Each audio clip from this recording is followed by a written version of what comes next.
अयोध्या पहुंचे सपा सुप्रीमो व पूर्व मुख्यमंत्री अखिलेश यादव ने सपा के पूर्व जिला अध्यक्ष गंगा सिंह यादव को श्रद्धांजलि दी। श्रद्धांजलि देने के बाद अखिलेश यादव ने महाराष्ट्र में एनसीपी के टूटने पर कहा कि भाजपा इस तरह का प्रयोग करती रही है। भाजपा हमेशा कहती रही है भ्रष्टाचार खत्म होगा। क्या पार्टियों को तोड़ना भ्रष्टाचार नहीं है? विधायकों को किस तरह का लाभ दिखाकर अपने साथ ले जाते हैं, क्या पद देकर उनको लाभ के सपने दिखाकर, क्या ये भ्रष्टाचार नहीं है? ये लगातार लोकतंत्र को कमज़ोर करने के लिए भाजपा काम करती रहती है और जनता जो जनादेश देती है उसका अपमान करने का काम कोई करता है। प्रदेश में चरम सीमा पर महंगाई, भ्रष्टाचार, बेरोजगारी और चरम सीमा पर अन्याय है।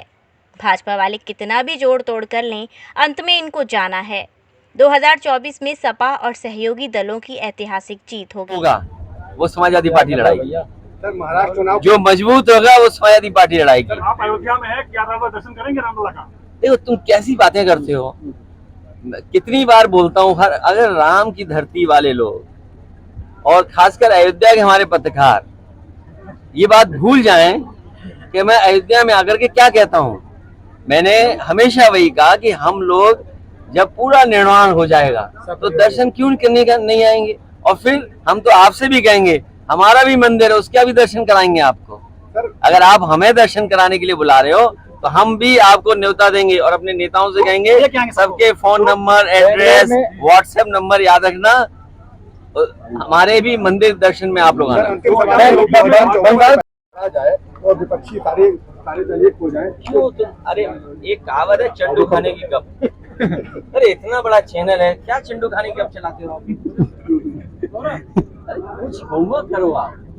जनता बदलाव चाहती है और ये जो समस्या है उसका समाधान बीजेपी नहीं कर पाई है। आप वही मैं कह रहा हूँ, जनता तैयार है बीजेपी को हराने के लिए। सवाल ये नहीं है कि कौन दल किसके साथ है, लेकिन जनता भारतीय जनता पार्टी को हराने के लिए मजबूत दल के साथ खड़ी होगी। ये अभी तक नहीं पता लगा आपको? हे भगवान बुद्धि दे। आज उनके 13वीं के कार्यक्रम में मैं शामिल होने आया हूँ। हमें दुख है इस बात का, एक बहुत ईमानदार, लगातार समाजवादी पार्टी को मजबूत करने वाले और जो भी कभी जिम्मेदारी पार्टी ने दी होगी पूरी ईमानदारी से उन्होंने निभाई। आज हमारे बीच में नहीं, मैं परिवार के सदस्यों से मिला हूँ, उनके परिवार के लोगों से मिला हूँ। आज के दिन हम यही कह सकते हैं कि और भगवान से प्रार्थना करते हैं कि इस दुख सहने की शक्ति मिले। और उनके परिवार के बेटे से मिला हूँ, सबसे उन्होंने यही कहा जिस विचारधारा से पिताजी जुड़े थे उसी विचारधारा को और मजबूत करने के लिए वो लगातार प्रयास कर रहे हैं। सर, जिस तरह से महाराष्ट्र उसके बाद कर्नाटक की बात हो रही है, फिर यूपी की बात हो रही है, बिहार की बात हो रही है, क्या लग रहा है? अब ये है कि बातों बातों में क्या क्या बातें लोग कर रहे हैं। बीजेपी हमेशा इस तरह के प्रयोग करती रही है। हमें आपको इस बात के लिए सोचना चाहिए कि बीजेपी जो हमेशा ये बात कहती थी कि भ्रष्टाचार खत्म होगा, क्या पार्टियों को तोड़ना भ्रष्टाचार नहीं है? विधायकों को किस तरह का लाभ दिखा करके अपने साथ लाया जा रहा है? क्या पद देने की बात कह करके उन्हें सपने दिखा करके, क्या ये भ्रष्टाचार नहीं है? ये लगातार लोकतंत्र को कमजोर करने के लिए और जनता जो जनादेश देती है उसका अपमान करने का काम अगर कोई करता है, भारत की राजनीति में अगर किसी ने लोकतांत्रिक व्यवस्थाओं को तोड़ा है तो वो है भारतीय जनता पार्टी। और लगातार इस तरह का प्रयास वो करते रहते हैं, लेकिन जनता समझ गई है इस तरह की चीजें कई बार बूमरैंग करती हैं। बूमरैंग कर करके आप देखना कि भारतीय जनता पार्टी का सफाया होगा। मैं लखनऊ से चला हूं, अयोध्या जा रहा हूं, मैं गड्ढे नहीं गिन सकता था। इतने गड्ढे हैं सड़क पे कि गड्ढे नहीं गिने जा सकते हैं। सरकार ये कहेगी हम इसके लिए अलग से रीकारपेटिंग के लिए पैसा दे देंगे, बजट दे देंगे।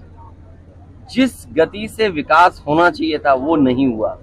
चरम सीमा पर महंगाई, चरम सीमा पर बेरोजगारी और चरम सीमा पर अन्याय।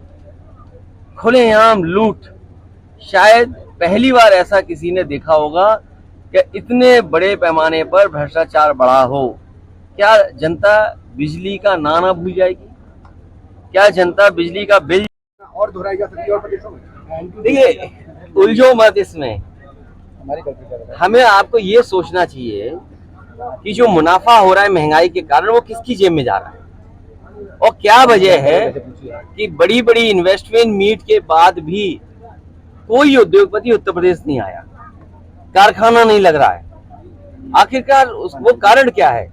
और फिर जिस बात को प्रधानमंत्री ने कहा हो कि छुट्टा जानवर खत्म कर देंगे, लखनऊ से आप अयोध्या चले जाओ, अयोध्या से गोरखपुर, गोरखपुर से देवरिया और आगे हिस्से में चले जाओ, बताओ ट्रैफिक का इंतजाम कुछ लोग नहीं संभाल रहे, सड़कों पर जानवर संभाल रहे हैं।